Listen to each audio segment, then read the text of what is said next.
Hello, everyone, and welcome to the Week 6 of Aegis Defenders League. We are back with another crazy matchup between two teams so close to the standings. I'm here, Karthik, with my boy Orbital.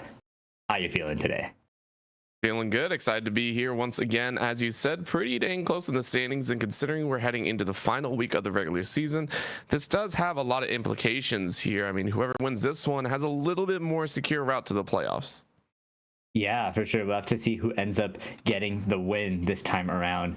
We've got a returning stream contender here, XG Gnomes. We saw them on stream last time, and I believe they had a good performance, but they just weren't able to get the win. So we'll see if their luck changes around this time. Some notable performances that really popped off on stream last time was Dwomni and Worm Jones just doing so well and trying their best to carry, but they were kind of just falling behind in other parts of the map. And I'm sure they're aware of this too. So we'll have to see if Zui, Kilowazoldik, and Kishin can help them take it across the line this time.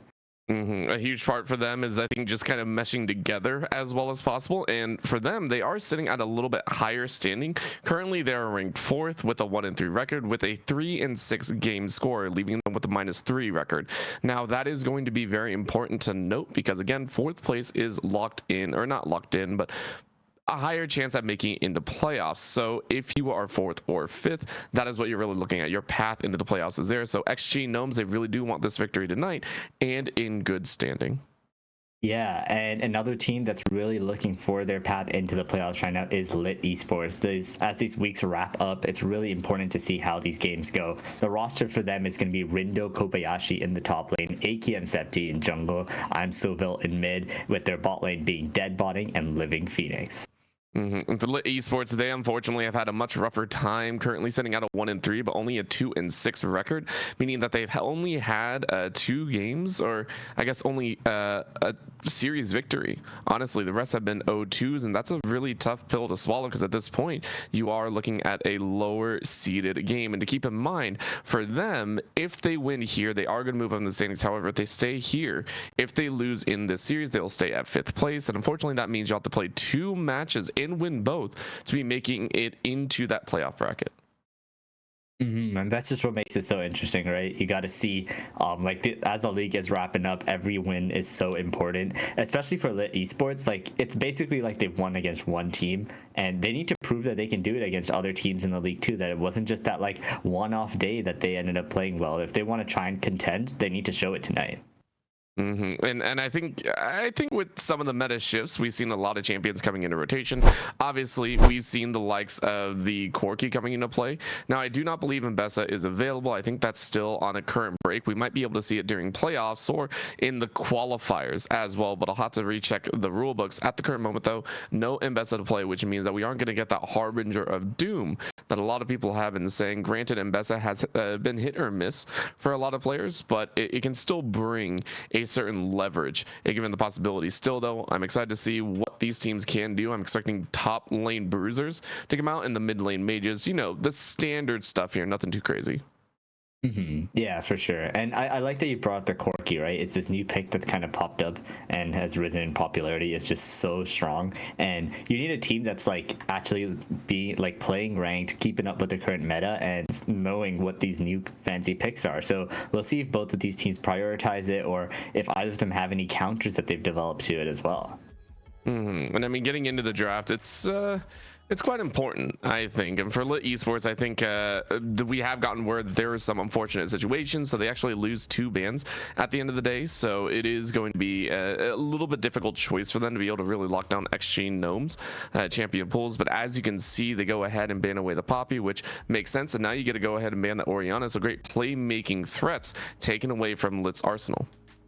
Yeah, Poppy and Orianna are just some solid comp champions, right? LiT, they don't get to ban anything on their side, but at least they're on blue side. They do have like the first pick. They don't have any like crazy meta things that they have to ban right now. Like we said, XG, they have to ban the Corki. They know how strong it is. You and I know how strong it is, but that leaves open the way. And I mean, this one, I wouldn't say it's OP by any stretch of the imagination. It's a decent one at the end of the day.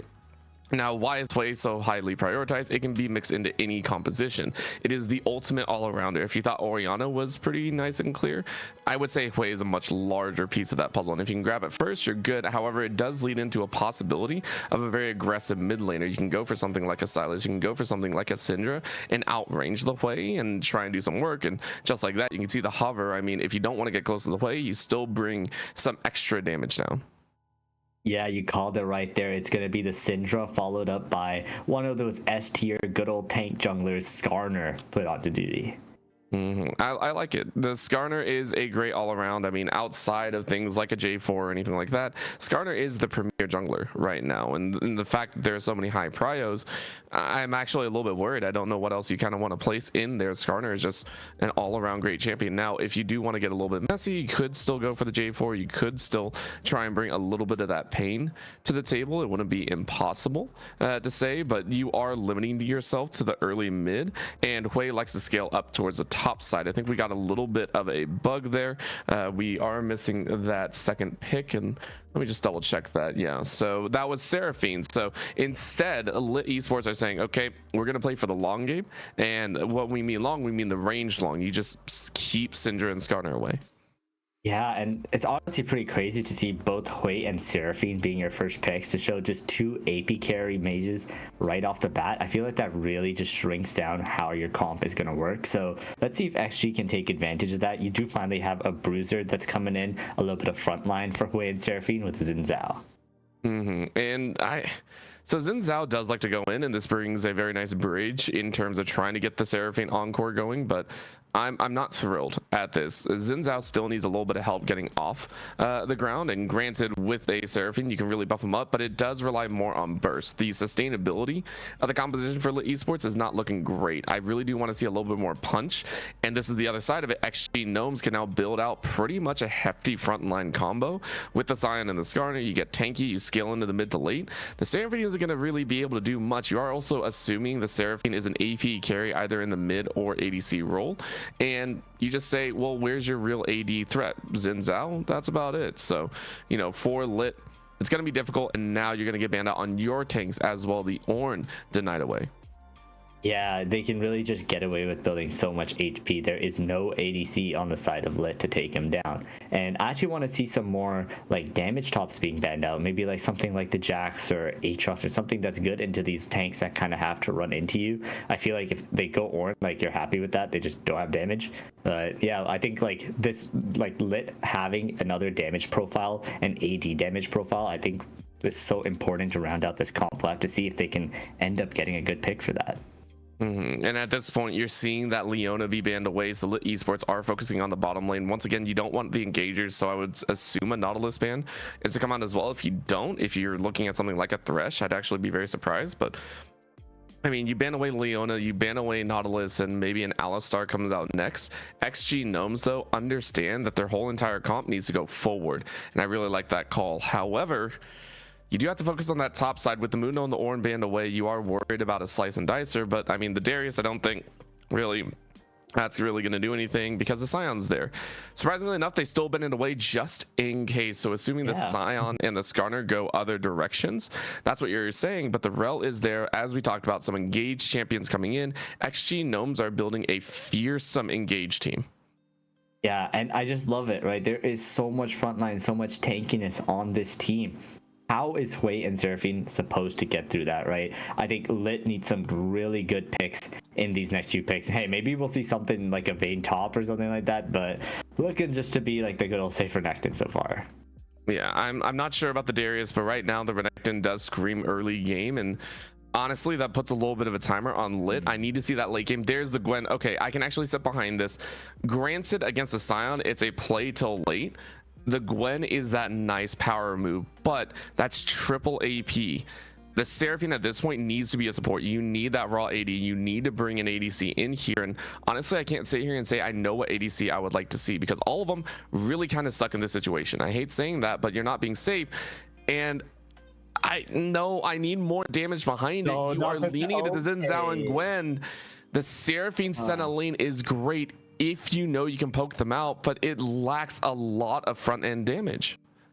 Yeah, that is a risky B5 Senna there, and you know we'll have to see how well they can play it out. Even the nerfs to Senna to make her more support oriented rather than just this 80 carry, it just seems like such a rough pick here. We'll see what XG can round it out. As long as they pick just a solid character here, their draft is just looking so cohesive, and it's gonna be the Tryndamere. Okay, so maybe this is a little bit of Scion tech that I don't know about. I think actually Gnomes do have a history of playing some awkward picks. However, I really do like what actually Gnomes are bringing out here. It's so the only reason I like it is the R5 Tryndamere. This actually solidifies the idea that LiT Esports are on a massive timer. You have essentially 3.5 squishies. Xin Zhao does get a little bit tanky. It's pseudo tank. It's just a lot of HP in there. You're still going more raw damage. Gwen is pretty much the same. And if Gwen falls behind, you don't get that damage front going forward.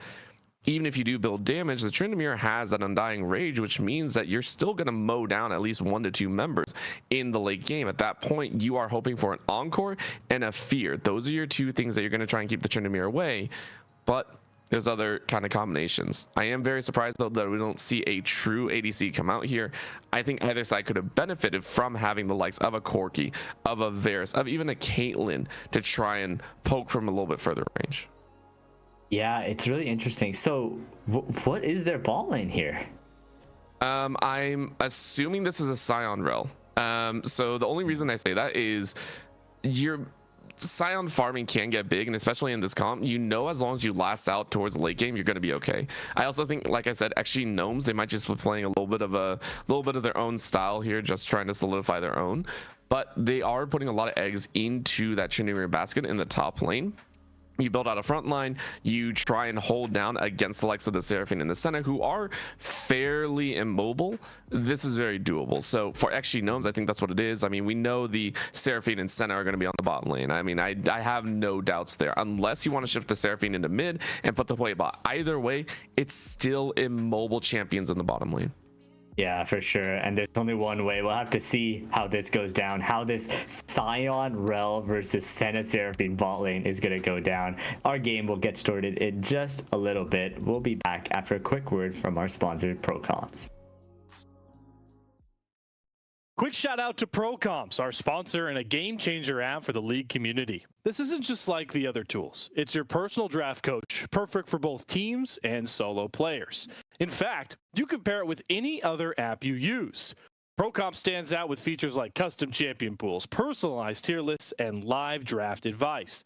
Think of it as having a virtual coach and a strategy toolkit all in one.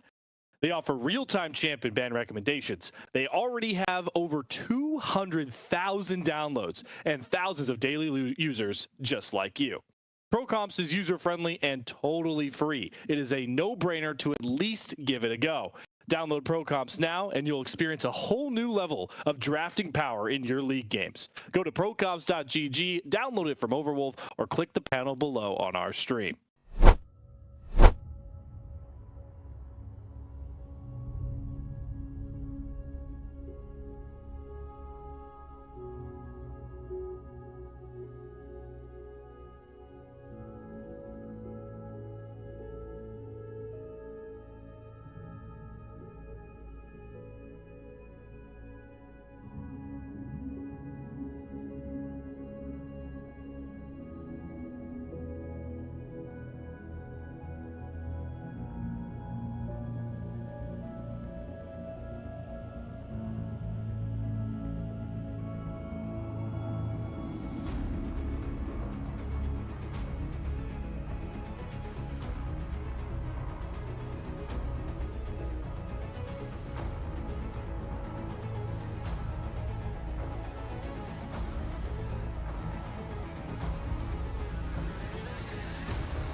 Hello everyone, we are into the game and check out what we've got here. We've got a Sion mid and the Syndra instead going bot lane with the Rel. So we've got a Santa Seraphine bot lane versus a Syndra Rel bot lane. How do you think that's going to go, Orbital?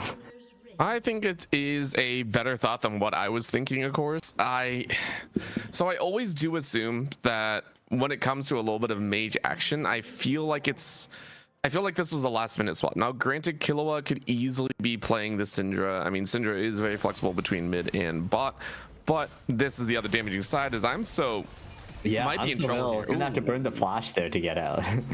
Yeah, it's a rough one. So, again, I'm not sure if you're watching this Sion and saying, okay, we can bully it out, but that's a huge win. Again, in the early stages, you go ahead, get that damage down, burn the flash, and all of a sudden I'm So Vile has to stay back. This is a way you don't really get to play until late game when you have 2-3 items, and then you can just start melting people. What we are going to see is the Leandri's build. You're going to see that Blackfire Torch is going to be the standard here.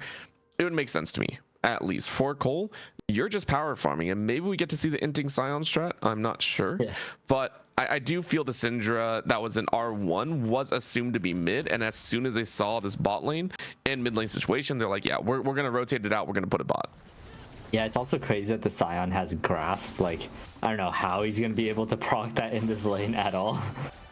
Yeah, I mean, I don't think there was any greater one. I mean, you could try and go Aftershock, but even Aftershock isn't going to give you that much. Honestly, at this rate, that means at least if you do duel, you can at least fight back, and you might be able to get some good damage down in the aspect. And, even 1 or 2 grasp blocks by a range is good, but oh my god. That Dwam going in for the kill. That's the Tryndamere Rage coming into effect. The secondary all-in after that first trade. So well played by Dwam once again.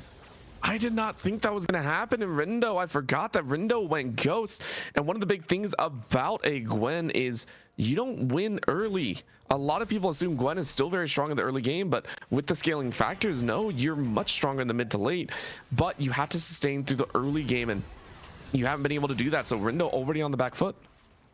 Yeah, and I believe Dwam did get a crit there using his passive in that last auto attack to just finish up the kill. So a little bit of luck to his favor to finish them off. Yeah, it's just, again, Dwamni also has looked so good, but now another gank in mid. I'm So Will with no flash, nowhere to go as the knockup ends up landing. Wormjone's actually a little bit scared knowing that the enemy bot lane is roaming up, so they're going to play cautious and get out for now. And it's because you did see, I think, Septi starting to roam in. At the same time, you saw the float from Deadbody and QER. And you can't risk it again, though. You got the damage down, and that's all you really care about. So, again, I'm So Vile, sitting there going, dang, I'm really matching CS with Cole. Cole being given a lot of the benefit of the doubt, while Dwamni is still sitting up topside farming. Yeah, Rindo gonna try and get a freeze in the top lane here. Maybe Septi can come in and do something about it, but they got some good vision on the side of XG to counter that play as well. Now we get to sit here and just kind of wait and see on where Septi is actually going to throw down one of the big first ganks. I mean, any lane really is going to provide you benefit. It's just how quickly can you chew through some of these opponents, and that's why we're seeing a little bit of float after that scuttle is being taken. So you kind of get your piece of the puzzle, but for right now, still that first blood feels great on the top side, and XG Gnomes just doing what they need. Yeah, and you can actually see Septi going into the enemy jungle, getting some vision down, maybe looking for a gank from behind here. Is going to end up recalling, but on the other side, here comes Wormjones, lands a stun into the wall. Dwamni is getting those attacks and no crits so far. He's going to be solo, and Wormjones yeets the rock into Gwen for the kill. So good. I mean, you already knew that Dwamni is a strong player, and we also know Dwamni is one of the carries for XG Gnomes, and this is why I said some of those bruises in the top side are going to be messy. Not only that, Dwamni now being given the benefit of the fact that Rindo has 0 summoner spells, meaning you get to push this wave in and deny a lot of CS to Rindo. It's great. Now you get a recall with a nasty hold as well. Yeah, and Here comes Sep2 once again onto the mid lane. Cole Law is going to burn the flash. The knockup lands, the win before lightning, and Sion ends up going down. But Cole, I think he'll be able to get a lot of the wave as well, actually choosing to go for hits onto Sep2 instead. But now in the bot lane, the action doesn't stop, as now dead botting is stunned up. And here comes Skarner with the suppress. Square is running for their life. They still have their flash. They end up using it. Can they get out? The flash to secure the kill. It's going to be, there's one more auto by Killa to finish it off. Oh man, I'm not sure it's worth with how much you push, but you still got the kill and you got the summoner spells. But it was still dead botting that was able to grab that kill, and not only that, be able to TP back to stave off this wave push. So it's a good kill by the Gnomes, but overall LiT Esports not going to be too upset about that situation. You can see Cole though starting to stack that grass proc, which is pretty nice overall. Yeah, and Cole's actually doing an excellent job. Playing Sion into Hui is not easy, but he is 10 CS up. That is really great for him so far, and as he stacks up more and more in this game, that lane is just going to get easier and easier. And of course, I mean, we still have to wait for that melting power, but right now we are seeing those grubs being laid out here, and I wonder if QE is actually in a rough spot here.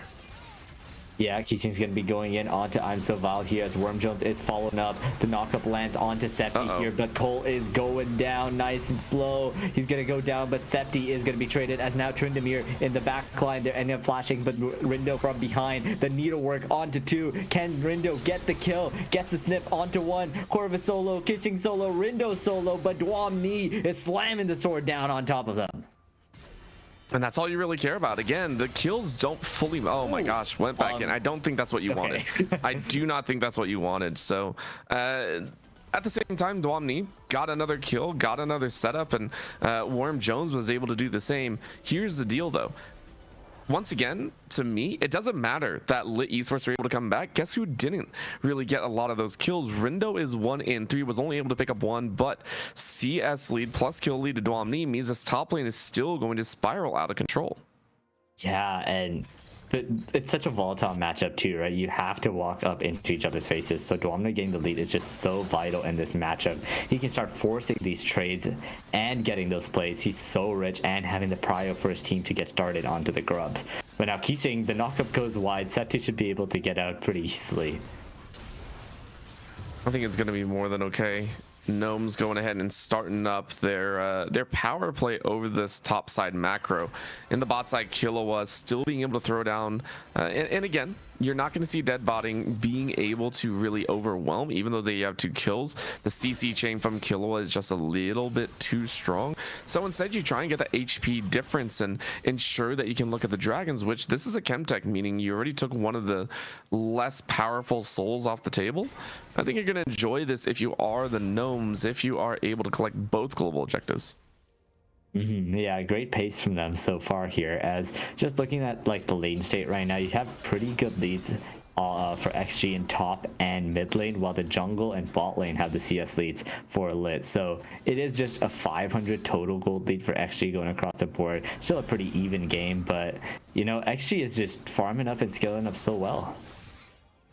I mean, you know who's not really enjoying this is, of course, the likes of Rindo. Rindo has been waiting their turn fairly patiently to try and get some help, but it's already been denied. Take a look. The CS lead is increasing, and Septi has yet to really look top to even attempt to allow some sort of safety. Killua, of course, trying to hide inside the bush isn't really going to get anything out there, but with a full mana bar, you can actually burst one player out. Worm Jones, if they decide to visit this bot side. And same with Septi, you might be able to open up a chance at an early, or I would say a late dragon, as we're 9 minutes in. First dragon hasn't been taken. Yeah, I guess both bot lanes kind of just haven't been getting complete prio yet, but Worm Jones is around the area. Maybe going to be looking to start it up. Knows there's vision though, so going to try and clear it. Septi, he's thinking about it. He's going in, goes into Worm Jones, but Worm Jones is just going to walk through the wall and get away for now. I think that's okay. Once again, for XG Gnomes, you are the squad that wants to put down the pressure. But this is Septi trying to make a move here, but it is spotted out. The ward is perfect to take a look, but I'm surprised the Gnomes don't want to challenge for this. I feel like they have the damage output. Yeah, I'm not sure. They had the lane prize too, but they're looking to maybe late contest. Worm Jones coming in from the side here, and you see Sion charging again from the back. It's gonna be Septi who gets the dragon, but Worm Jones is gonna end up going down. Septi also gonna go down with just one more hit. Coldwall gets the kill, and on the other side, Keeching is looking to engage onto Quirv, but here comes I'm So Vile from the side as well. Way damage can be so huge at this point in the game, but it is not gonna amount to anything for now. The dragon does end up going over to LiT. I mean, that was a pretty decent I would say that's a pretty decent call there. Septi kind of calling the bluff here before the likes of Dwamni is unleashed onto the Rift. I think that's a well played moment. You go ahead and grab the dragon, you pay your life, but no one else dies, so you still have a little bit of time, but the timer is ticking once again with how much you're putting in to this bottom side. Dwamni continues to get a lead. 4 plates now in the bucket means that Dwamni is going to have the boots online soon. You're going to be able to charge down pretty much any ADC or any squishy that you want. Dwamni does not care. This tower pushing potential is huge. Yeah, and he can just get out for free here. It's so scary for Septi to even come and help, because honestly, Dwamni could just ult and kill him too. Like, it's so hard to deal with a fed Tryndamere. And like, even in the past stream, right, this was exactly what happened. Dwamni just getting solo kills in his lane, getting super fed, and sometimes he was able to carry, sometimes he was not. So we'll have to see which one it's going to end up being this time. I think this is just going to be Dwamni just kind of carrying this one on, as Septi, I don't think you want to be here. Yeah, Septi does not know what he's in for. There's no turret anymore, so he's running for his life, but he has nowhere to go as Dwamni spins into him, slashes him down. It's just that easy. Like, this top side is already gone. You can't 1v1 Dwamni, and this has to be identified. This is what I was talking about. Dwamni would be challenged if you had a hard engaged CC support. LiT Esports do not have that. You have range, which can be covered by a spin in, and if you get like Merc Treads or anything like that, Dwamni is perfectly fine. Yeah, Rindo this isn't gonna feel great. Of the Neil work, but not the third, so nothing gonna end up happening there. Yeah, that wasn't a kill threat. I mean, it's Rindo. Rindo was not strong. I'm sorry, you're still working towards an Ashes. There was no kill threat there. Unless Killua decided to walk face first. And as a Syndra, that if you ever do that, you shouldn't be playing Syndra in the first place. Yep, and now it's going to be Worm Jones actually getting 2 of the grubs, so going to be ending 5 total for them. And Quirv, he's just going to, or sorry, Septi just going to get 1 and get some good XP for himself. Has built up a decent farm lead, but Rindo, look who's behind you. It's Dwamni coming in, and Rindo, he's going to try and run for his life. He's got the ghost, but Tryndamere is on the chase, and just got to call her a chicken and tell her to run away. I mean, that's all you need to do. You're Dwamni. You don't care about a champion that is what, worth maybe 250 gold. You got plates to still take for a minute and a half, and QERW and Dead Body, they can't do anything top side. So a very nice rotation from the Gnomes. Say, we're perfectly fine, we're okay. And of course, now you can chase out after you get another play, and Dwamni is gonna flash on this. Ooh. Yeah, gonna flash, not allow Rindo to do anything. Can Rindo get one more dash up? Dwamni has a dash ready to follow, and he is on a rampage right now. I hate saying this, something has to be done, and Septi might be able to pull it off. Yeah, great follow here. The Encore is going to be there for the counter engage here. The Senna ult does so much. Killua ends up going down. Dead Bonding is on a rampage themselves. Keep staying left by themselves. Can't do anything. The poor support is going to end up going down. That's a 5-0 Seraphine on the side of LiT. I mean, it took a while, but they are starting to build up. But remember, these are 2 different playing fields. The reason that I'm sitting here going, I don't see the power of Dead Bonding just yet, is because they've been fighting on 2 very, very different fronts. Dead Bonding is strong. Yes, you have that Blackfire Torch. Same with I'm So Vile. Guess who's going to be shredded out? Cole, Worm Jones, those 2 are going to die very quickly from this.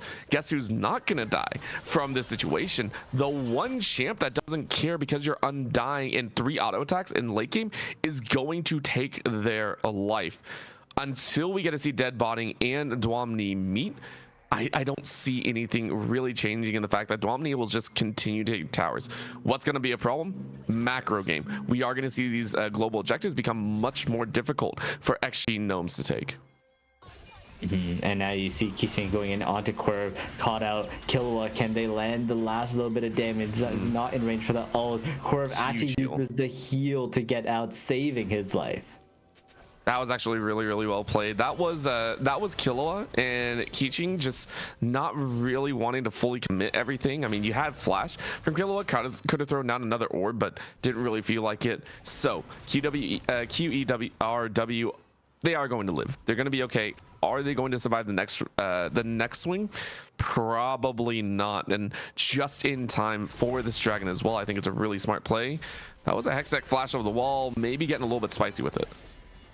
Yep, and now Keysing for another look onto Rindo here. Rindo gonna try their best to get out of this situation, but Kolal and Keysing, they don't have too much damage, so maybe there's an outplay potential here. As on the side, you see Worm Jones and Septi duking it out, and you can see both people in LiT Esports are pretty low. The Skarner ult does a little bit of damage. Set ult from the side here, but there just isn't enough damage to get the finish. But the damage dealers have arrived. The ult is not really gonna end up connecting onto the right targets. So much fighting, but no one ends up going down.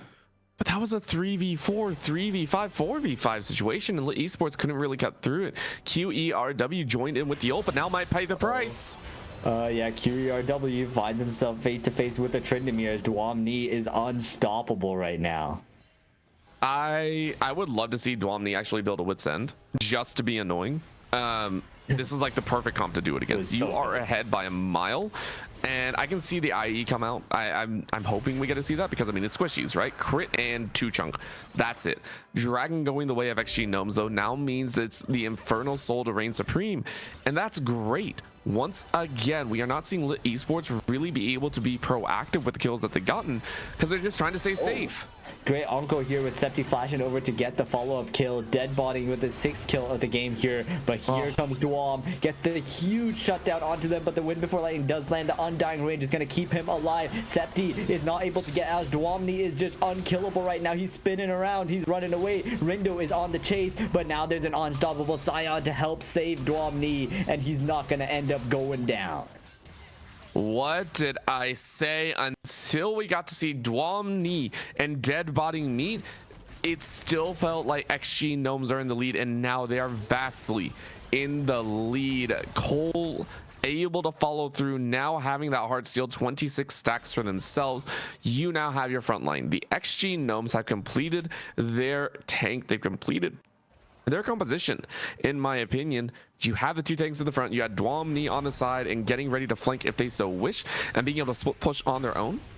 I don't see this going any other way unless LiT Esports land the perfect encore to gather everyone, and even then I don't see it changing because you're still not locking down the Tryndamere. Yeah, and this Tryndamere just went back and bought a full BF sword for themselves.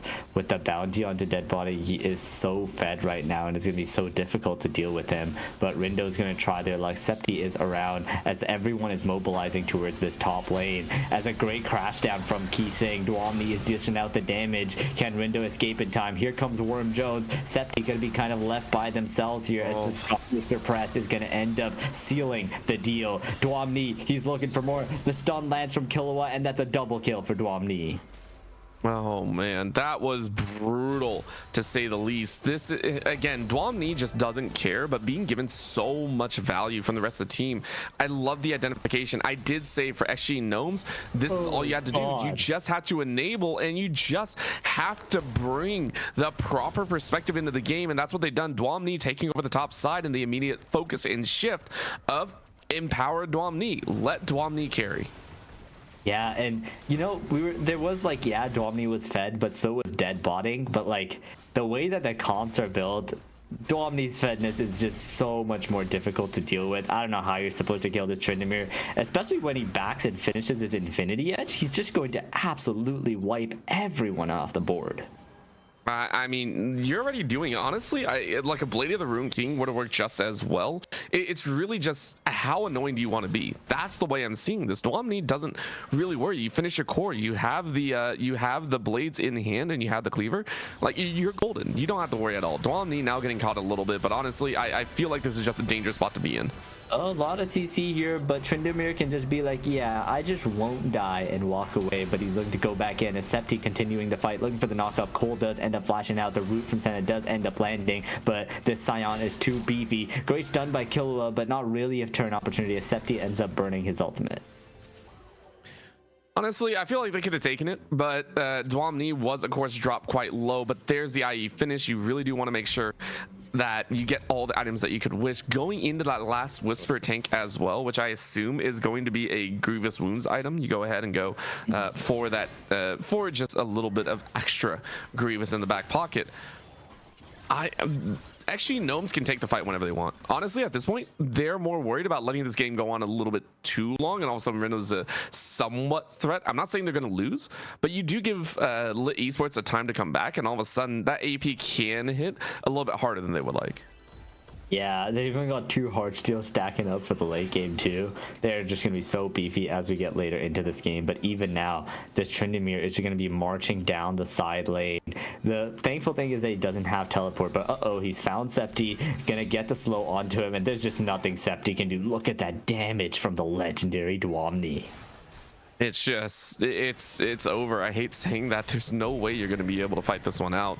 He's too strong. Like, you have to send 5 to deal with him, and even then I don't think you win. Rindo has not been seen for a majority share of this mid game, and I don't think that's going to change at all. Mid lane trying to be broken down here, but LiT Esports are in for a rude awakening. Yeah, Wormjone's going in, getting the stun against the wall, and the huge suppress onto do the crash down on top of it. There's just nowhere they can do as Deadbotting is actually running the other way. Going to be a bit difficult to catch the Seraphine, to be honest, but Dwamni, he's out for blood, the flash and the ghost and the kill. At this point, I mean, what else can we say? 13-0-2. There's nothing else to be said. XG Gnomes have that X factor in the top side, and LiT Esports realizing that, I mean, you gotta ban that Tryndamere. I'm so sorry. Ooh, can he steal with the smite? He does end up getting it, but will he have to pay with his life? Wormjones get the kill, piecing with the flash stun, and Dwamni's coming from behind. Septi is running for their life, but they go straight into Cole. The final stun from Killua from downtown to secure the kill. It's just going to continue. It's not going to stop. Really, it's at XG Gnome's own pace. Do you want to end this quickly or do you want to end this slowly? That's your big question. It doesn't matter that there's a bunch of AP, a lot of range coming in here, because Wormjones and the rest of the squad can clear this with ease. Inhibitor going to go down at 22 minutes and maybe even catch I'm So Vile. But the Impale isn't up, so you just take the inhib and walk away. That's perfectly done. Yeah, we're missing a little bit of damage, but great stun once again from Killua, and it's going to be Dwamni being the benefactor with 1 more kill. Cole looking for an engage. I'm So Vile is in a little bit of a tricky position. Cole does get snared, but he's just so tanky, they cannot deal with him at all. They're going to slow down here. Yeah, I mean, this is, and I mean, Rindo is pushing on the top side, but it's some gold back, but I don't think it's enough to leverage against, because even with 2 towers taken, with extra bounty on top, you're still 9k behind, and it doesn't stop the fact that the dragon is going to go XG Gnome's way. This is going to be a painful opener. Take a look. Mortal Reminder is done. You're already just slapping Rindo down, and Dwamni just doesn't care at this point. Gwen is a glorified minion. Pretty much. Everyone's a glorified minion compared to Dwamni. Yeah, and again, I kind of wish that actually Gnomes went to the Baron first after taking inhib. I think they could have baited out a fight and still won. But at this point, they take Dragon. Now they can look at Baron. They can lay down the wards. They can push out top side. And Septi is also not in the greatest position either, recognizing that they have to get out of here. Yeah, and they are just going to be like to start up the Baron. But Septi, he does reveal that he's there, so Dwamni is going to go check him out. He does get revealed by the wards, and now Septi is between a rock and a hard place and a Skarner and a Dwamni, and he is down. It's... I mean, what can you do? This is a GG moment. LiT Esports need to go back to the drawing board. I mentioned before that running basically 3.5 APs is just not feasible against a composition that had been built up. I mean, at this point, Rindo's just hitting a brick wall. Look at this. Yeah, he's just so behind. He does have the 2 item spike, but the Scion is just so strong, so tanky, that it'll just take ages for Rindo to actually do anything. Maybe they can chase him down as he runs away, but he does have the ultimate to get out if needed. He's just doing a little bit of trolling. I mean, even if he dies, he doesn't care. That's one of the really good parts about this Scion pickup, that they were able to flex into the mid. Yeah, he might die, but he has the extra shield. Oh no, it sucks to be Rindo right now as Killua shows up at the opportune time to turn the fight and secure the kill. Just so good. And I mean, Dwamni can do whatever now. That's going to be blue buff taken away. You now have the spins up even more. And really, I am a little bit frustrated that actually Gnomes aren't closing out, because now you look further on, you're saying, hey, we can beat the 5th place team in game 1, but do you close out neatly? Because other teams aren't going to allow you to stall the game out this long. In my opinion, they could have closed out at about 21 minutes if they played it cleanly. They could have gone ahead and just kind of pushed as a squad and taken over. Instead, this is, you know, I mean, what are you going to be able to do? This is just going to be over with the last great crash down by Keisheng here. Dead botting's gonna end up going down. Septi down on the side. Dwomni is legendary as Corv is next on the table. Cole is gonna smash down the axe on top of them for a double kill. Dwomni has the undying range. He's diving the Nexus Tower. He's getting the kill onto Rindo, and I'm so vile. He's running for his life. He's getting the fountain as it's gonna be XG Gnomes taking game 1 in just 25 minutes. Very, very clean play. And XG Gnomes, I mean, it's just losing out on 2 bans definitely hurts. Don't get me wrong. It hurts to do that, and this time around maybe you get red side yourself. For LiT Esports though, it's right back to the drawing board. You sit there going, the only takeaway, Dwomni popped off. How do we deal with this in the future? Maybe ban the Tryndamere. Maybe don't let that one through. Maybe don't draft a bunch of squishies. Like, I hate to harken back to it, but Dwomni wouldn't have gotten away with that if you had a proper front line, if you had maybe a proper AD or maybe an engaged tool to kind of stave off some of this heavy aggression. I don't think running a pretty much triple AP threat comp is going to be in your best benefit. Maybe shake it up a little bit. Yeah, exactly. Like, I know you mentioned the lack of bans, but I really think it was the picks. Like, when you have Hoyt and Seraphine as your first 2 picks, it just narrows down the focus of your squad so much. And XG, they capitalized that off that so wonderfully. They're picking Skarner, they're picking Sion, such tanky members that are so difficult to deal with, and the Tryndamere to finish it off, just instantly melting the squishies. Honestly, XG, they had a little bit of an unconventional draft, but they really made it work. And hopefully I guess unfortunately we couldn't say the same for LiT Esports, but hey, you know, we got one more game coming up at least. We'll see if LiT can try and turn it around. We'll be back after just a little break.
Hello, everyone. We are back. We had a very interesting game one here with a very fed Tryndamere just wiping people off the map, and that ended up with XG taking game one. But it's a best of 3 series, and it is far from over. We'll see if LiT Esports can turn it around in their next game. Yeah, and that comes down, I think, to the draft. There are some teams that can definitely pull off a strength of composition and the strength of taking meta picks. I understand that Seraphine is strong right now. I understand Pui is strong right now. The Gwen, I'm not too sure about, but I get putting APs into that mid and bot side. You have to leverage it, though. It was way too easy for XG Gnomes to counter, and also after seeing the likes of that Gwen, they automatically optimized into a crush them with just overwhelming power with the Tryndamere. You have to be aware of that. For LiT Esports, I want to see him on the red side, and I want to see him be able to pull off a little different of a game plan. I want to see them bring out the counters. If they stay on blue, I want to see them utilize those bans, maybe draft a little bit more all-around even composition. Yeah, I completely agree. That is a great take, and I hope they do end up trying to go towards something like that, right? Maybe something more conventional, maybe some other spicy picks that they've been thinking of, and we'll see if the bans do end up mattering as well. Honestly, I don't think it made that big of a difference last time, but maybe after seeing picks like the Tryndamere, or honestly, like Kissing's engages on Rel were also really great, just to like get the fight started every single time. On LiT Esports comp relies on just kiting back and forth and just poking you, but Kissing never allowed that to happen. So maybe seeing if the Rel and Tryndamere can be taken off the board by anyway would be good. Mm-hmm. Yeah, I'm sitting here going, I mean, there's a lot of other engaged supports, but I would agree Rel wouldn't be a terrible ban. I might have to renege a little bit in terms of, where the Scion goes. So maybe they do opt for it. However, they do have all their bans now. I believe the earlier losses were due to an E-sub. So for XG Gnomes being able to come back with full bans, maybe this is where they can actually get some work done. Yep, I believe they don't have bans back, so they will still have to deal with okay. And it's even worse because they're on red side now. They have to deal with banning the Corky, for example. So there will be some more stuff left up, and we have to see what XG Gnomes want to take in their first pick. Yeah, I could see, I honestly do think that I think the Tryndamere coming out was just a surprise pick. Like, that was very conditional. Dwalmney, of course, playing very aggressive. Overall, I could see them just continuing to be that bully style. Maybe not on the Tryndamere specifically. For XG Gnomes, though, I would assume that they themselves are looking at the Corky, at the Hui, two very strong openers, and they could use it to their own, because I don't think they're going to run a triple AP composition here. At the same time, I really did like the Skarner. Maybe that's your first pickup. You go for a very safe, blind option, which Worm Jones played that Skarner to very good efficiency. Yeah, I think Skarner is just ridiculously good in comp specifically right now. He has the engage potential of all these other junglers, but brings a tankiness that's only seen by other characters like maybe a Sejuani. So this Heartsteel build that he goes around is just so oppressive. It's strong in the early game and just gets better every second later. Mm-hmm. Yeah, it's just very scary in the HP building department. Now for XG Gnomes, I think one of the things that they could trade up is maybe not go for that Syndra on the bottom side. I really do hope that we get to see a little bit more contested in terms of the ADC pool. I want to see a raw ADC come out, mainly just for damage reduction. And when I say damage reduction, it's primarily that way the opponent can build all MR and just take away like 90% of your damage output. We'll see if it works, though. I think we're still waiting to get underway with the picks here, and I mean, giving us a little bit of time here, I think we'll be able to hop in. Yeah, just some technical difficulties for now, but hopefully we can get into game soon. Any predictions going into this next one? You think XG can take the 2-0, or you think LiT can bring it back in this next game? Honestly, with how LiT played, if they pick the same style of composition, I think they're not going to win, mainly because they need to find a way to shut down Dwalmney.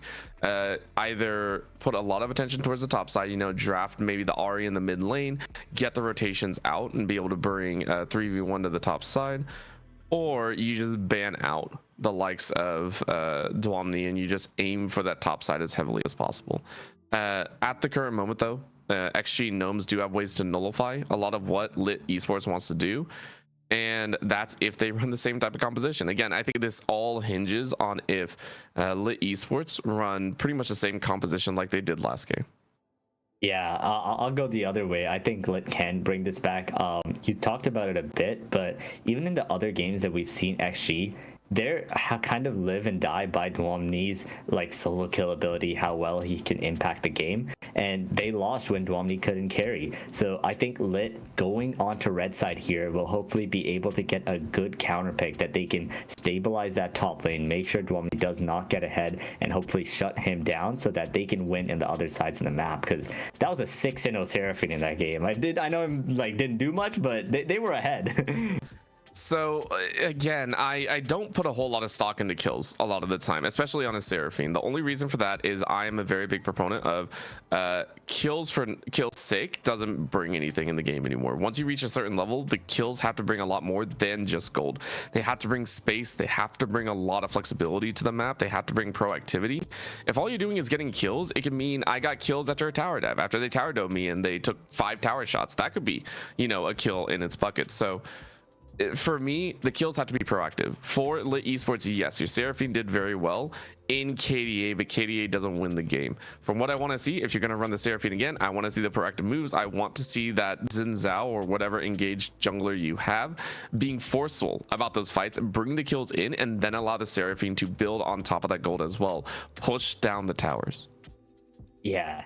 And I think, unfortunately, going into some other difficulties here as well. So we'll have to wait a little bit to get this draft back on the road. But, you know, the kind of the bans that we expected so far. XG, if it's not broken, don't fix it. They're going to go with the Orianna and the Poppy for the first 2 bans. Yeah, this is I think this is within line of what they did last time as well. They banned out both the Poppy. They banned out Poppy first and then the Orianna, but it still lines up very, very simply. I don't think there's anything to change because I don't think anything in the previous game should change either. I don't even think you have to shake it up with the Seraphine ban. Even that just to me wouldn't really make a very large difference, but there is an Aurelia ban. So thinking that the mid lane could get a little bit testy, I'm very curious if that is a full ban. I think we're still having some difficulties with the draft. Ooh, so if that Aurelia is actually banned away, that would make sense. But there's that Corki that you were mentioning earlier. Yeah, I was wondering if LiT were onto it, if they valued the Corki just as much, but in the end, it is going to be that. And it's actually going to be the Mundo ban instead of the Irelia, which they were banning second phase anyway. I think they really just don't want LiT to be on those top lane tanks that can kind of just neutralize and scale. And again, Mundo is in a really good spot right now. The fact that it even made it into, I want to say, the second round of ban phases in game 1 was very surprising to me.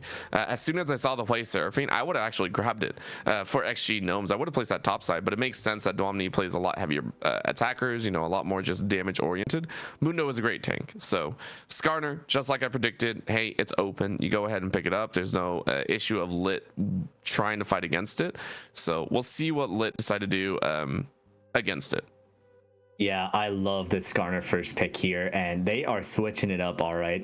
Forget all this APC stuff. There weren't enough ADCs in that last game. We'll bring in Kai'Sa, we'll bring in Viego. I like that they are shaking things up. I love this. Yeah, I agree. One of the big things, the reason that I said I wasn't sure about LiT if they could come back is because I need to see that drop change. And this falls a little bit more in line. Now, does it still favor them? I wouldn't say so. This is also relying on the fact that you can get snowballing early, and this also means that this really, really needs a good engaged jungler or good engaged support to come out with the Kai'Sa. I don't want to see the Senna. I don't want to see the Seraphine. I want engage. I want tools to lock them down because Viego wants that as well. Actually, Gnomes still going with their 2 battery members, which is the Syndra and the Skarner. Great disengage, great engage. All these tools to catch the Kai'Sa or the Viego in a bad spot. So XG Gnomes at this point, you can grab an ADC if you wish. I would even say go Ashe just for funds and you know, be able to slow them down. But the Yone being drawn out here again, this could be a Syndra bot side with the Yone mid. XG Gnomes can flex. Yeah, I think XG Gnomes are really a fan of like being able to put the Syndra bot. They can have the Yone go top for Dwam as well. I'm pretty sure we saw that in a previous series too. So I just love this core 3 picks that have come out from them, along with this that solid tank in the jungle too. It's just so good right now. Yeah, Yone was nerfed, but it was honestly more just like a slap on the wrist. This champ is still very good if piloted by the right people. And LiT Esports, they're gonna try and bring Ari into the mix to deal with it. I mentioned this earlier. I like the fact that, hey, if you can't deal with it in the mid, you go ahead and rotate out. Now, granted, Ari is a great pick against the Yone.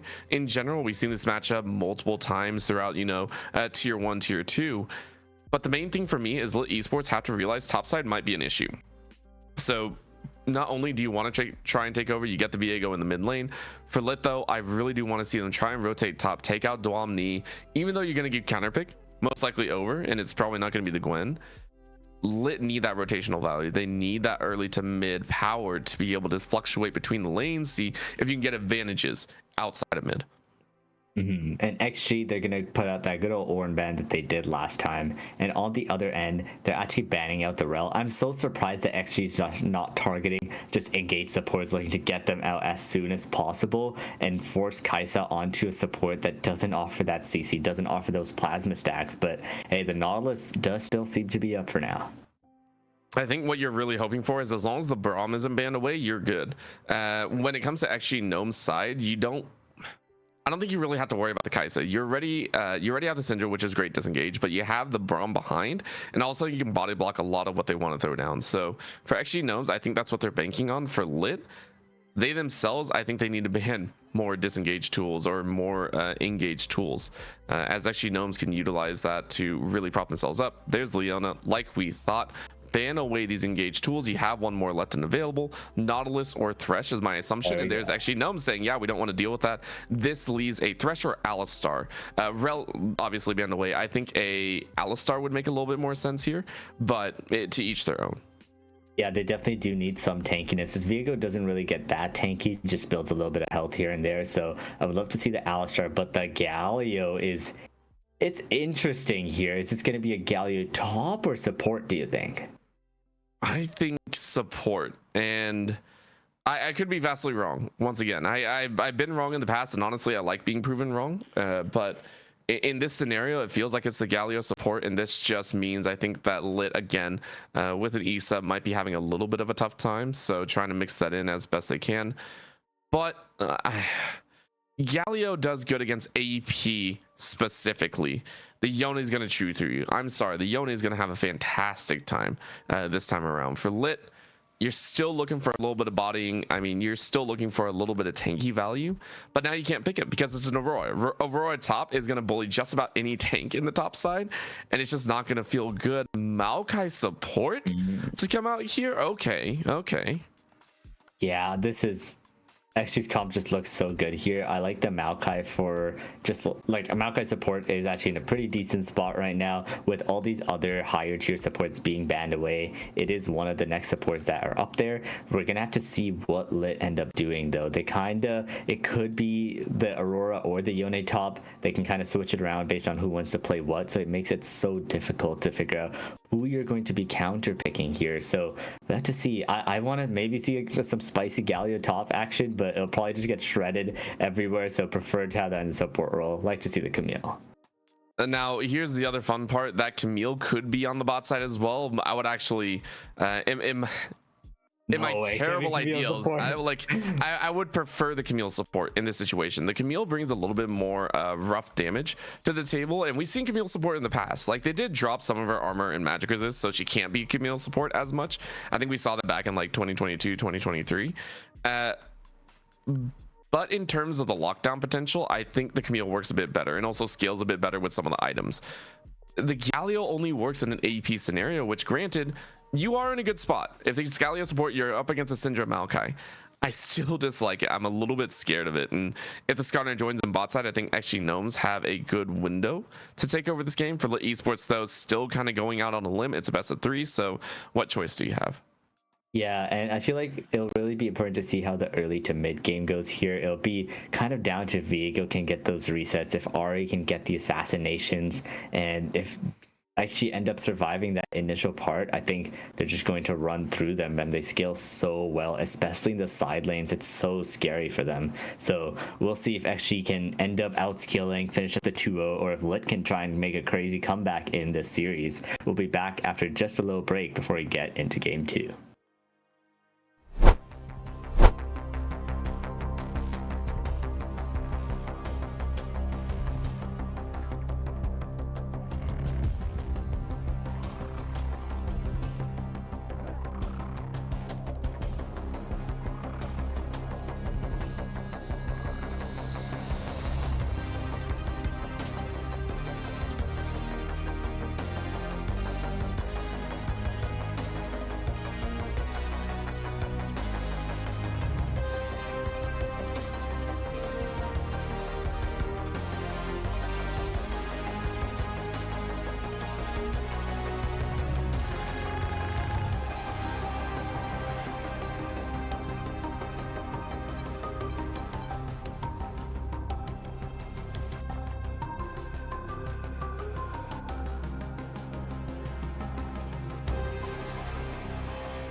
1. We are heading straight into game 2 right now. XG, they got that first game in hand, but we still got a long ways to go. This series is far from over. We got some interesting comps coming out. You see XG with a very meta comp. They got the Aurora, Yone, Skarner, man, a little Syndra APC action. But on the other end, we got a Kaisa Galio bot lane for LiT Esports.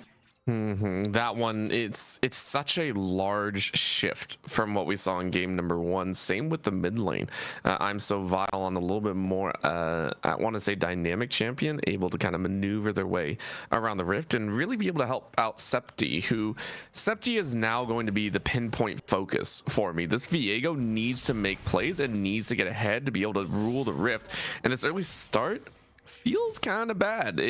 Getting warded out and being identified where they're going, double wards even to really keep track of where Septi goes. Yeah, even actually Gnomes understand if you can put this Viego behind, you know, about 30% of the game is done for you.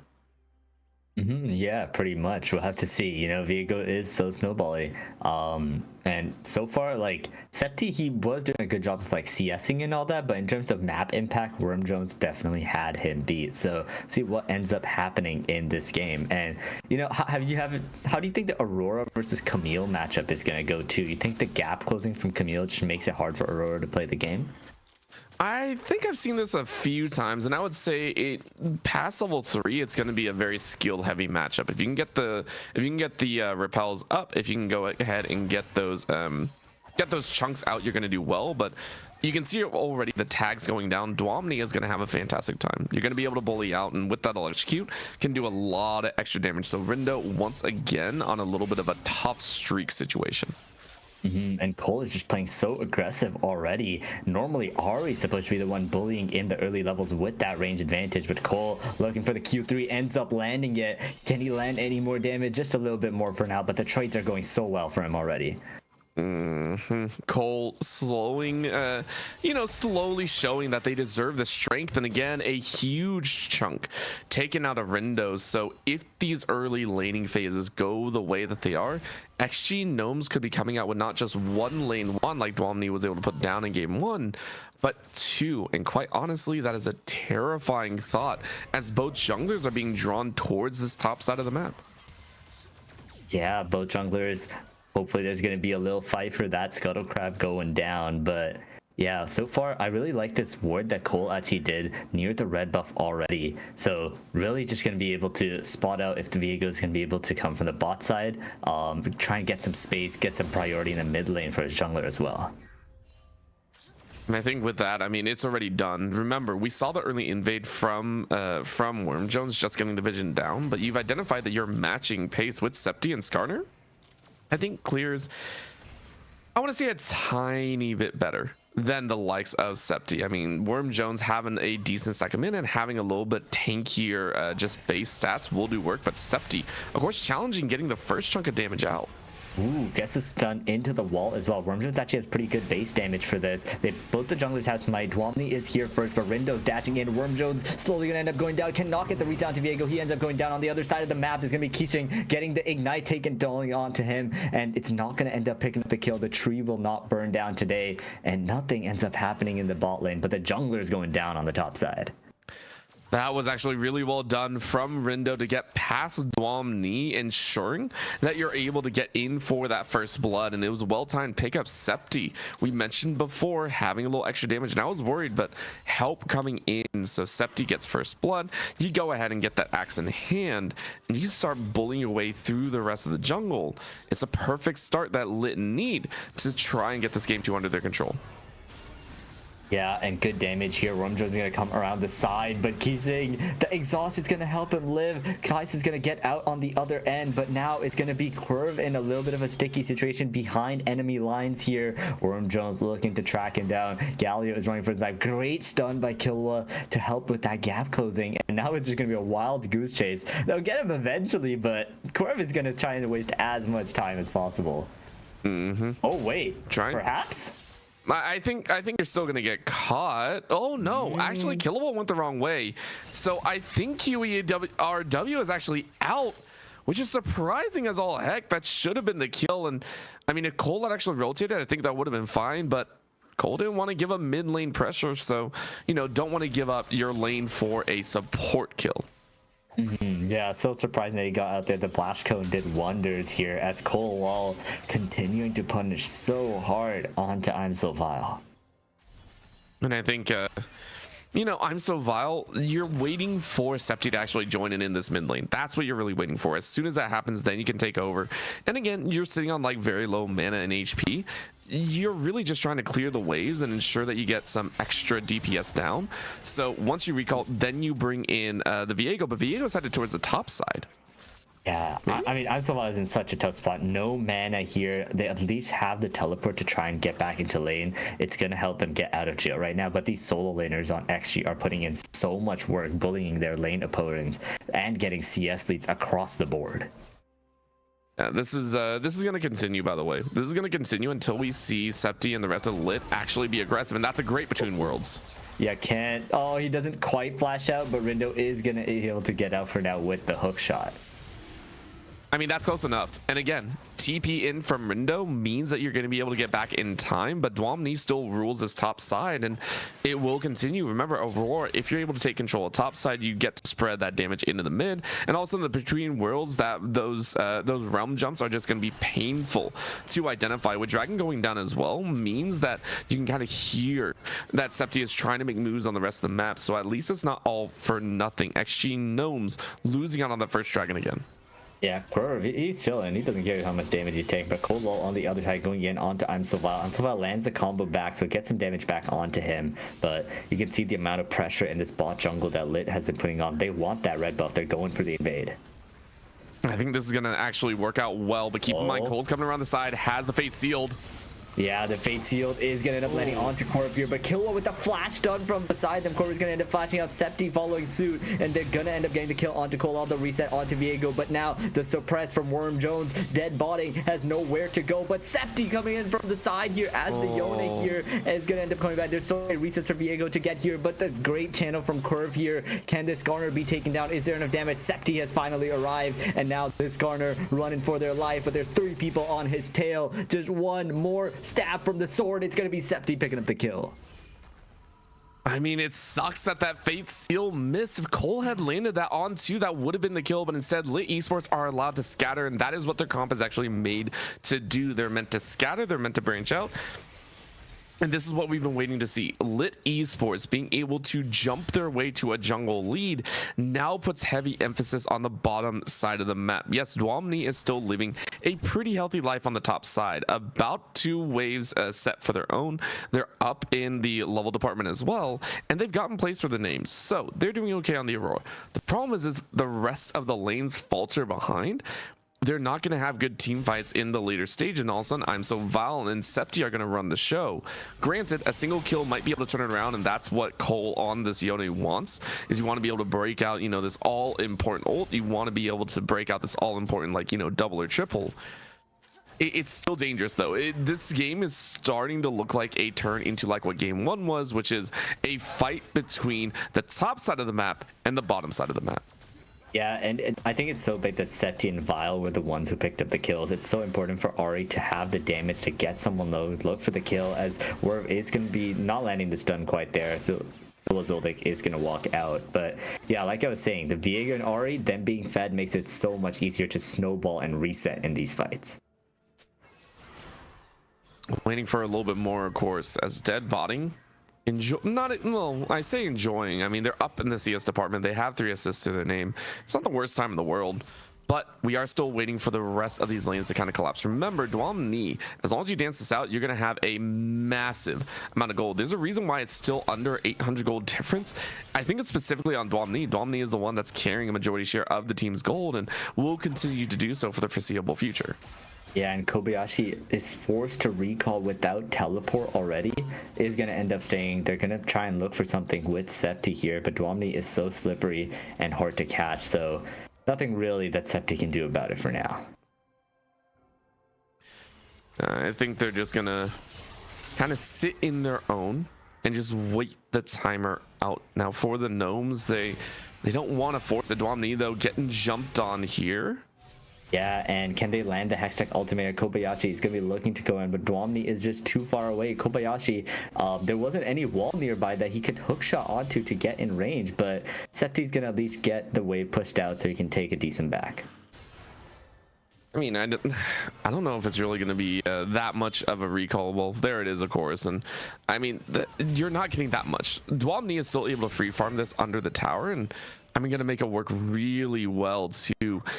And I mean, even with that push, Septi wasn't able to get a kill, didn't even blow a summer spell, so you're sitting there going, was it really worth? Of course, the upcoming grubs might be the call here. If you're able to get the grubs, you can put yourself in a nice spot, but XG are going to try and fight against it. Yeah, Dwamni's going to come in from the side and bring him now to another realm, as the Galio ultimate is not going to have enough MR to save one of them. Septi ends up going down, and it's going to be Dwamni also going down on the other hand, but now 3 people from XG are on the hunt. They cannot get to I'm So Vile, though. They are way too slippery. I think it was a well-played fight from LiT Esports. They did what they could, jump in from I'm So Vile to collect that shutdown on the Dwamni. And that gold is spreading a little bit differently once again. Cole now for the second time missing their fate sealed, and it hurts. You really need that ult to land. You need to bring everyone on the esports close and get kills for yourself. You've taken over the CS department, but the kill difference is still leading to I'm So Vile having a decent chunk, having that lost chapter plus the blasting wand. It's a powerful set. I mean, you're about to have that Malignance ready to go, and all of a sudden the Dragons, the rotation, Septi and I'm So Vile make a very dangerous duo. And now the Dragon is up next. We'll see if they continue to push their lead, because this Viego Ari mid-game combo is just so crazy. They need to use the full power of the, like, I guess, the time they have right now, and they're going straight to that Dragon accordingly. Yeah, this is going to be a danger factor. Now, XG Gnomes have to understand they're not in control right now on the bottom side of the map. The Dragons are being covered. It's another Infernal to play for, by the way, but this time it's LiT Esports to have that type of advantage. I think it might continue. XG Gnomes just need a little bit more time. Oh, what a catch. Yeah, Botting is just dead, even through the barrier. Killa has been a sniper with these Syndra stuns so far. QRW, the burst is already gone, so he should be able to get out for now. Septi is going to come by, but not really any counter engage is possible. I mean, what are you going to do? You're going to sit there and just kind of play the wave. Dwamni is still pushing on the top side, and actually Gnomes are playing that appropriately. They're saying, okay, Dwamni is still farming, still being super strong and super aggro with the Ludens behind, but that's going to be a catch on Septi. Yeah, Keating using everything to go in. The Heartbreaker gonna get Septi out, but Quirv is in between the Rock and the Skarner right now. The Heartsteel proc, and Keating, ooh, great flash by Quirv over the wall to end up getting out. This guy's an escape artist. He is, but it's still not great. Remember, that push on the bot side was able to force out Dead Botting and Quirv and Septi, meaning that Kilowatt still gets a lot more farm. Now you can push under the tower, and now you get another plate for yourself. And those early kills that you got aren't leveraging properly. XG Gnomes up about 300 gold, and maybe some more if you can get these last few plates.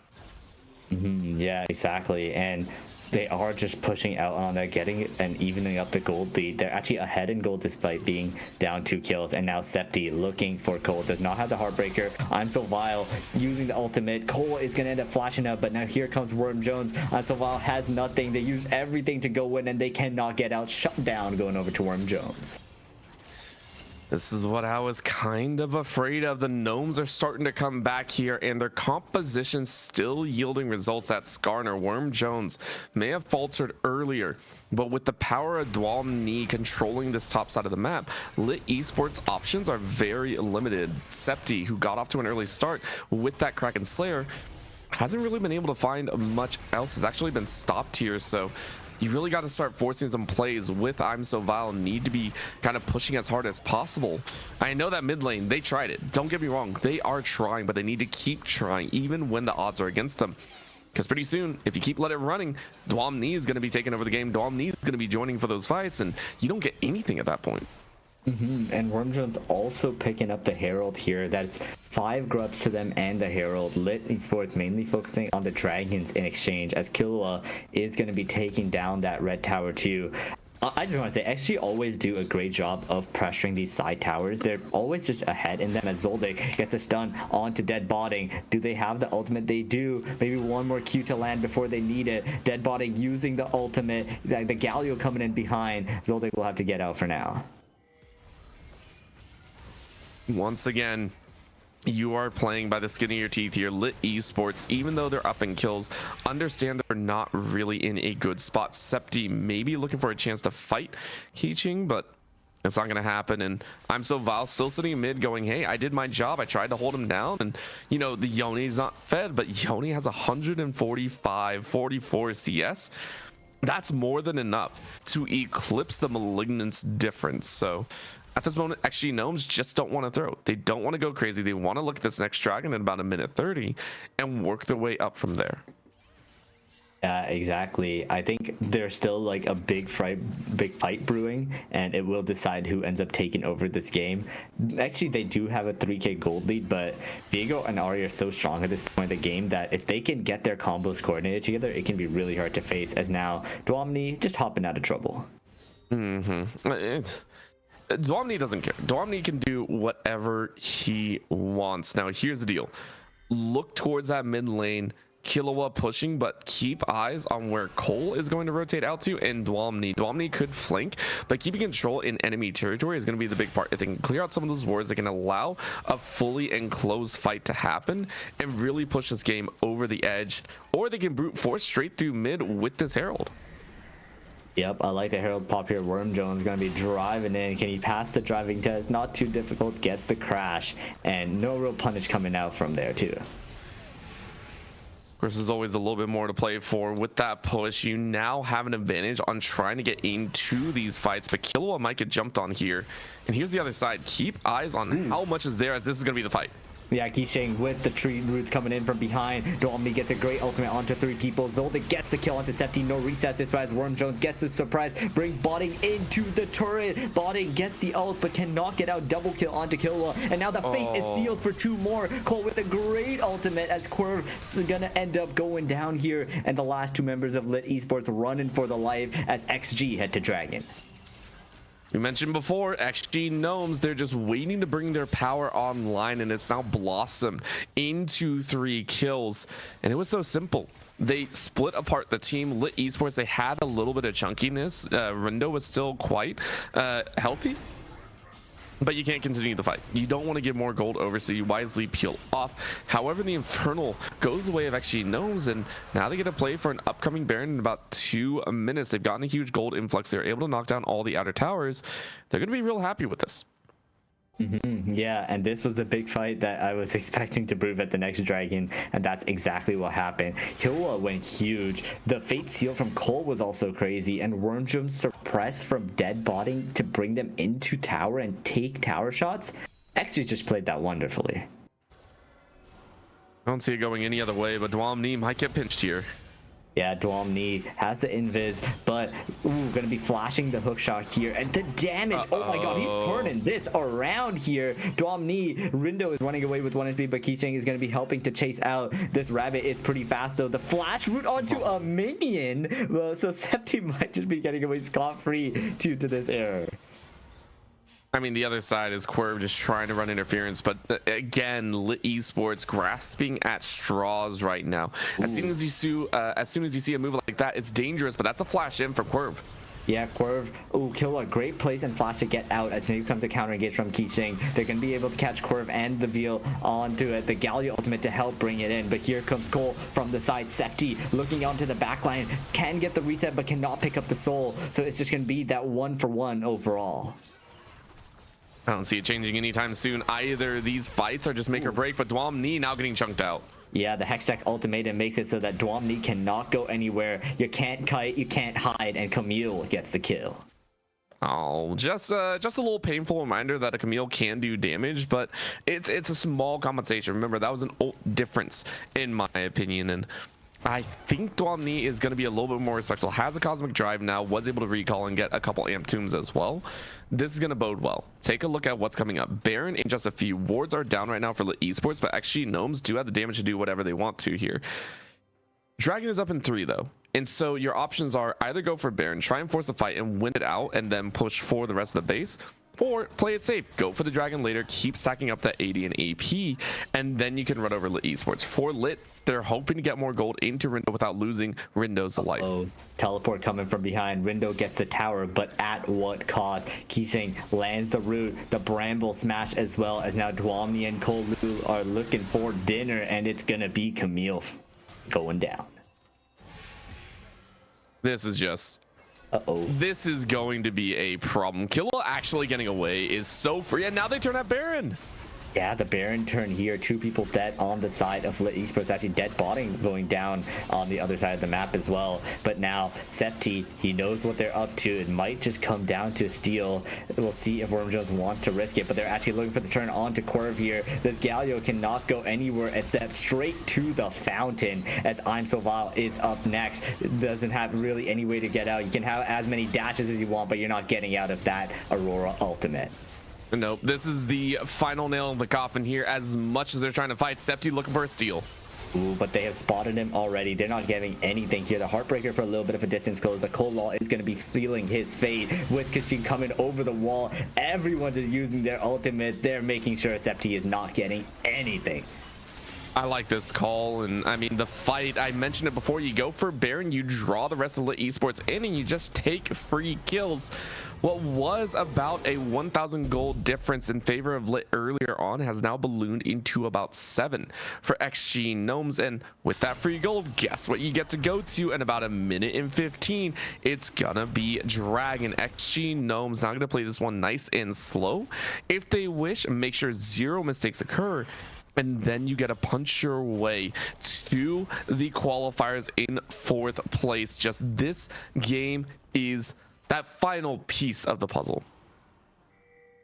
Yeah, and honestly, what do you even do if you're LiT Esports right now? You pray. That's what you're looking at. I don't really see anything else that you can do. I'm sitting here going, you don't have the power, really. It's the compositional difference. I mean, what you do hope for is Septi and Rindo start getting picks left and right. But unfortunately, Rindo is running for their life, so it can't really happen. I need to see that pick potential. We need to see that chance come out, but XG Gnomes are playing it smart, except for this. Yeah, Cole, just a little... yeah, just caught on the side lane, so yeah, you know, it is what it is. Sometimes it does happen, but it is just a kill. There's not much they can really get off of it. He is actually going to be down for Dragon. He does have the teleport as soon as he'll be up, so yeah. I mean, they'll be fine, but again, this is not Soul by any stretch of the imagination, but they're going to look at the kill options. Yeah, they want to take the fight 4v5, but Wormjones and Kill are already sure they want this. The flash stun, and he's insta down, but on the other side, it's going to be Rindo versus 2. Dwamni. There's going to be 2 circles going around. Ultimates being used left and right, and it's going to be Rindo going down. But on the other side, a 3-man suppressed by Wormjones. Nothing really coming off of it, but he's going to be living. It looked cool.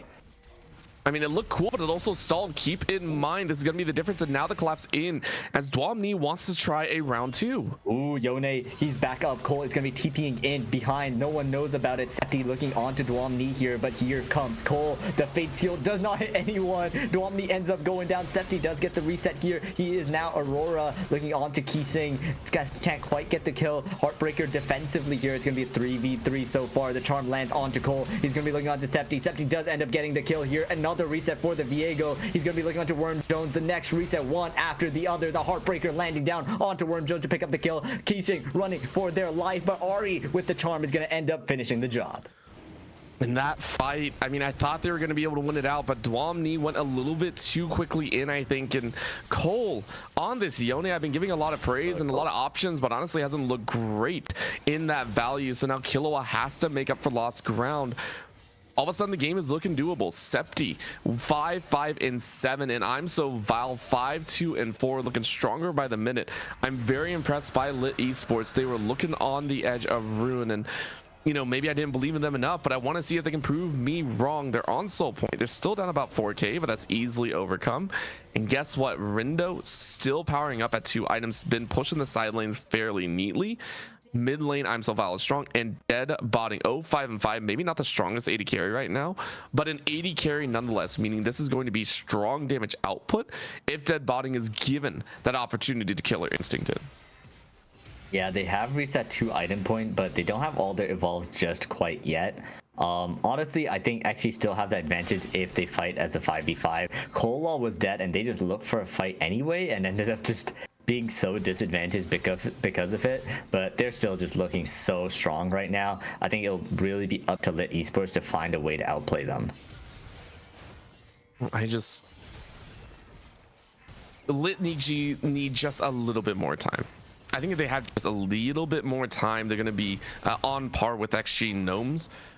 And Cole needs to start hitting those ultimates. I mean, LiT Esports, they just need a little bit more time. For XG Gnomes, if they want to take over this game, they need to get Cole online, and they need to get Cole to hit those ultimates and really drop the damage in and not get charmed out like this. Keeching going ahead and getting, you know, a little bit rooted out here, but not too much else. This Maokai has yet to fully impress me either. Yeah, I do like the general macro of how they're playing. They're really taking over so much of the map, getting vision in the jungle and stealing jungle camps. So they're going to be looking to continue to expand that gold lead over time here. And you were saying LiT need more time. They have plenty of time, honestly. This is 3-1 in dragons. They can kind of give over a few more dragons if they really just need to scale. I think they could, but I mean, giving over Infernals is never a good thing. Like, I know you're saying they're scaling up, but it's like you don't want to give scaling over to the opponent as well. That's just not very doable. So I think you fight it out for as much as you can. And actually, Gnomes realizing that maybe they're not in an as advantageous spot. They're also giving a lot of space for LiT Esports. So it's really just that waiting period between the two, just really waiting for that next global objective, which will be Baron in about 40 seconds. And I think they've got their eyes on it, as Keeching is already just picking up the vision, clearing everything out. The whole Baron area is just completely in the domain of XG right now. I mean, I really do hope that they can continue with this. I mean, LiT Esports, they've been able to keep wards up a little bit, but XG Gnomes, I mean, they want to go for this one, but we need to see Dwamni really start things off strong and not get caught out. Right now does have that stasis available if things go a little bit south, but you want to start off with some very strong damage, maybe a Killua stun to really kick things into high gear. Yeah, and Killua has done a great job this entire series of getting those big stuns, so having this vision advantage can really play into their favor here. But they do seem to just be chilling, making sure they get good control of the area right now, and have Cole begin to split push on the side before they start looking at that Baron. Ooh. Little stun lands, just gone to Curve. The ultimate actually going to end up being used, but Curve is pretty tanky, should be able to get out. Septi also having to burn the ultimate defensively, and Curves as well here. So they do end up expending a lot for that threat. I mean, that's a huge engaged tool down for LiT Esports, and Septi doesn't have the full reset ability with that Heartbreaker, but if you get any sort of damage down, it could be doable. But remember, Cole isn't with the rest of the team, so this 4v5 is not in XG Gnomes' favor. Honestly, I would have liked to see Cole continue to push, maybe get a little bit more value, because the dragon is going to be up in a minute, and you don't have to force this Baron by any stretch. Yeah, and there's really just no words from either team, but XG is going to have first move into that dragon area. But now Rindo looking onto Cole, but staying cautiously optimistic about their chances, not going in too hard. I think they're just going to kind of play it safe here, and again, fight where information is granted. Without that heroic entrance, you don't want to fight. Of course, they'll be up in time for any major objective. I think it's only got about 40 seconds left or so, so not too bad. But actually, Gnomes are still trying to fish for this damage output. They're still trying to fish for something like that catch with Killua. Is that going to be? Nah, you're safe. You're fine. So it'll be okay. So yeah, just 18 seconds for Dragon and some late backs actually from both teams here. Yeah, not the best setup from either team here, but maybe LiT is just not going to contest. We'll have to see. Deadbotting is like a little bit more than half HP as the Dragon's coming up, which isn't really the best look. But we see Worm Jones heading straight into the pit, probably looking to start it soon as well. I mean, oh, Rindo. Yeah, Camille can get out. Yeah, I think it's going to be okay. But again, it's just the scare factor. But Worm Jones is saying we can go for more. Yeah, great taunt to disrupt Septi. charge from Skarner, but Septi, they're caught out. The Heartbreaker is back up again, but a great suppress by Worm Jones. They're gonna end up getting the kill onto Viego. No resets this time. Rindo gonna be going onto one more. It's gonna be a trade. They're gonna end up going down, but Dwamni is kind of free hitting them. As now, oh my god, so much damage onto Cole. He flashes the Ari combo, the stun onto Quirv, and Cole with the follow, double kill for the Yone. And on the other side, Dwamni just can't quite get dead botting as they end up running away. But it is full pry out to XG to get the dragon. I like it. That is perfectly done. Yes, it was a little bit forced. Let's be honest here. It was a force onto Septi, but that's the right call. You have to recognize that you have the DPS available. So XG Gnomes win a tepid team fight to be able to claim that dragon, take it off the board, and now look at the Baron. And Cole should have a little bit more confidence now as well. Has 3 items in, has the crit chance to be able to knock anyone down, and I'm So Vile is going straight damage. They have to be, for XG Gnomes, you have to be aware that you can kill these enemies. You can kill these opposing players very easily if you just commit. You can't be conservative about the fact that, you know, you can't go all in. I think if you're confident for XG Gnomes, you can make a fight occur and win it pretty handedly. Exactly, another great fight for them, and it's gonna bring them down or up to 2 dragons at this point. Stacking Infernals, like you said, is pretty scary, and there's just so much damage on the side of XG. As now Cole walking straight into a Galio. Quirv is gonna be looking to get him CC'd up. Deadbotting is behind, but look at this ult from behind. They're looking onto Deadbotting. The Fate Seal does not connect once again. Keating lands a root. The damage from Cole is insane, as now the Aurora ult in the midst of 3 people. 2 kills for the Yone, 3 kills for the Yone. I'm So Vile is gonna flash in to try and get one more kill, but no more dashes left for him. He's gonna end up going down to Dwamni.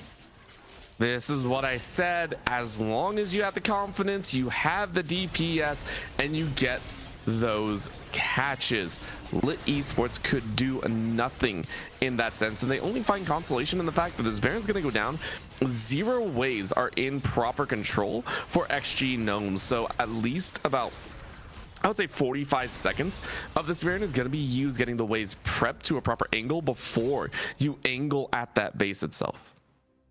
Exactly, huge fight by them, and I just love the ultimate from behind from Kushing. They've been finding a great angle there. I didn't even know he was behind until I saw the tree roots coming in. But yeah, they've still got a little bit more time on the side of LiT Esports. 3 more minutes until this next dragon. But yeah, what do you think? Is 3 Infernals too much? Gift? I don't think you have a choice at this point. LiT Esports need to find a pick early. They need to find something like Cole or Killua if they want to make it happen. And honestly, I don't think they're gonna have that option. Killua, still building full damage, was able to complete that Rabadon, so maybe a little bit more work can be done here. But I'm not sure. I don't think they really have a choice in where this next dragon goes, and honestly, bunkering down in their base to know where everyone is going to be is a much better option. Yep, and they really can't just take it nice and slow. Yone, you saw how much damage Cole was doing. He didn't hit the ultimate. All he just needed was a gap closer, a few autos, and Deadbotting was just instantly evaporated.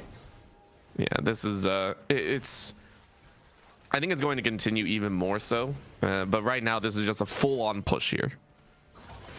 Yep, pretty much just using the Baron to their advantage as Cole pushes up in the top lane using that 4-1 split, and it's just working pretty well. The cannon is just battering down onto that tower. Deadbotting finally gonna clear it out, but the next wave is coming in already.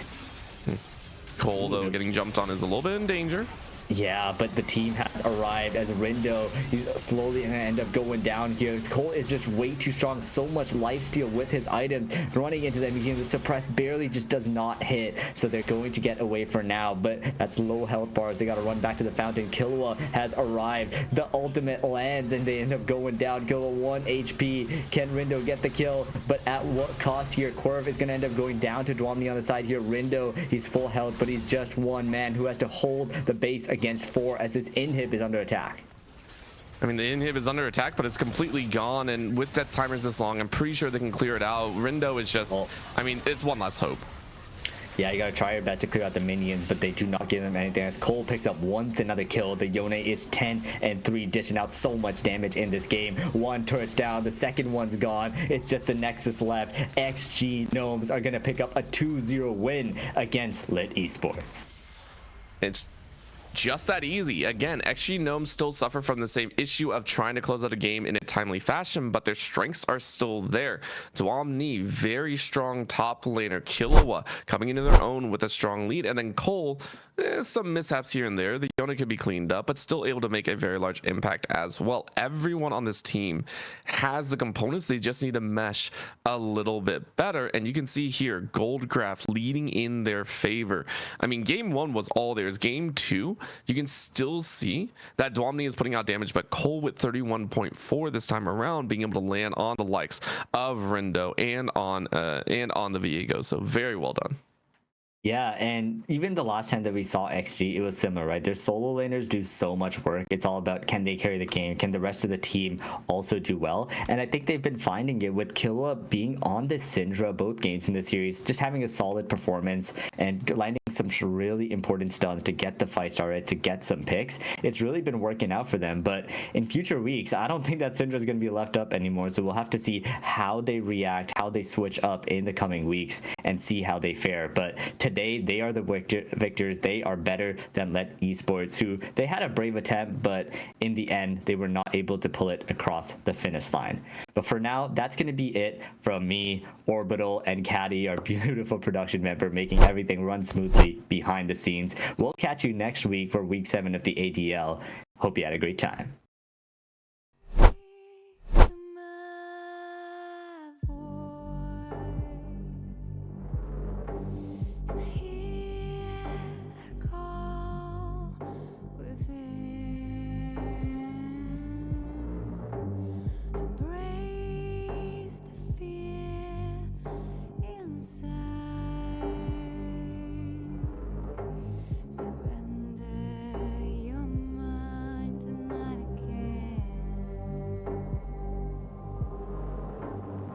Close your